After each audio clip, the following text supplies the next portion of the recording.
Anyway, so they've done this. They've formed the United Nations, which is basically an extension to the Third Reich. They've gone out and they've put fluoride in all the water. They've put televisions in everyone's homes. They've completely brainwashed society, and they've gone out and they've done to the world what they did to the Germans in World War II. And they've got everyone brainwashed, and now they're screaming out this fear of this invisible enemy, terrorism. And it was Hitler screamed out fear of the Jews and fear of all this other stuff. But it was the same thing. A terrible menace threatens our homeland, threatens every man, woman, and child. We must take steps to improve our security, so said Adolf Hitler.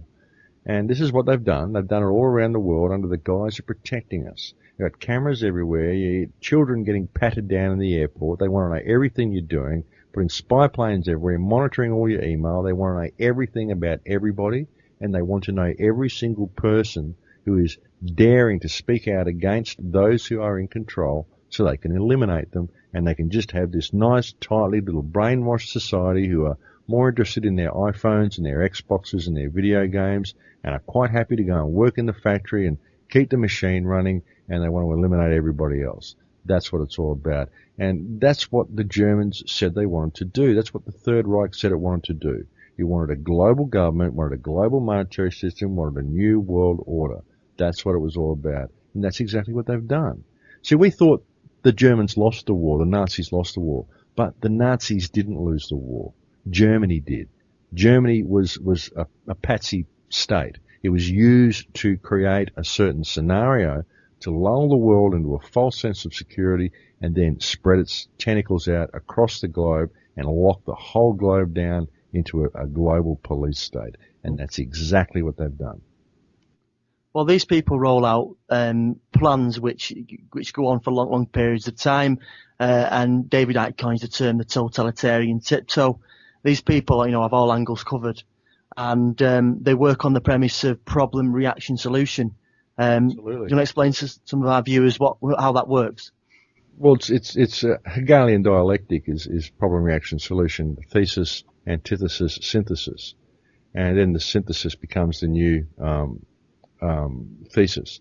So what you do is you want to get to a certain place, but you're not going to be able to get there. The people are never going to let you implement these draconian measures you want to implement.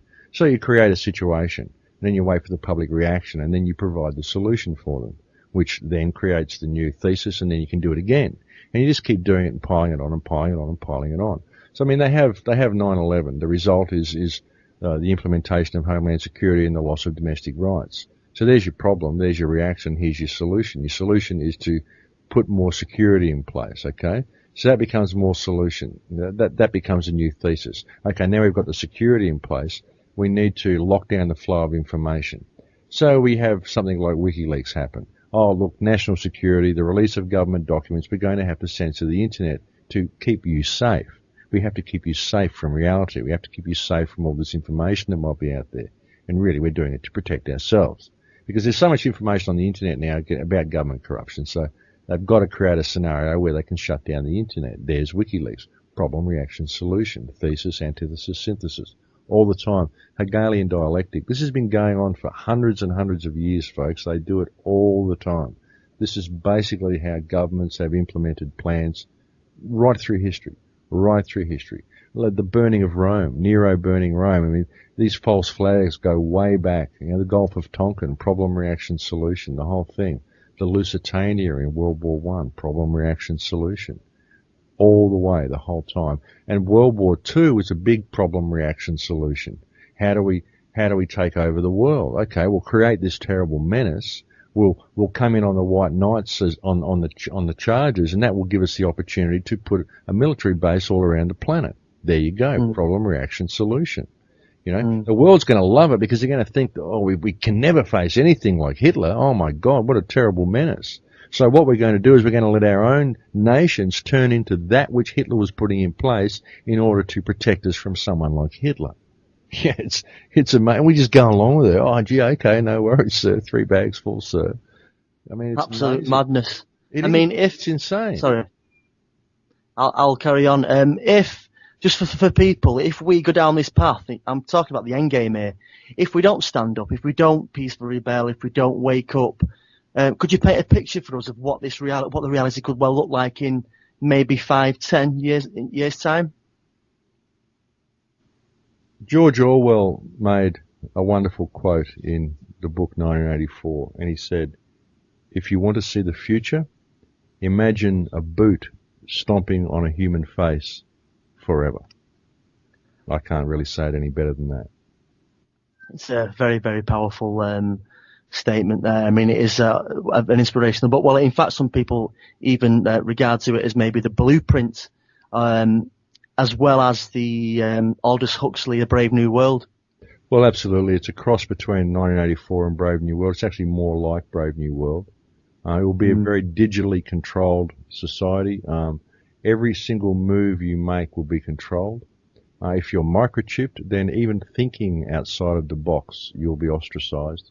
All free thought will be gone. It will be a robot type society. People will even end up finding it attractive to have add-ons. We'll probably end up like the Borg. I mean, it really could get that drastic. People microchipped, hooking up to each other through SCART plugs. People have these microchips, and you consider this for a moment. You ring your friend on a mobile phone, and people are thinking, well, it's inconvenient to have to dial the phone. Imagine if I could dial the numbers within my head, and I could call Anthony across the ocean, and I could speak to him on the mobile phone simply by thought. Okay, well, that means you could be tapped. That means that's a thought. That's just an electronic signal on the airway. So those calls can be tapped. That means every single thought that you think can be monitored. Imagine going through life with every thought in your head monitored, and having situations such as Minority Report, where people are getting arrested for future crime.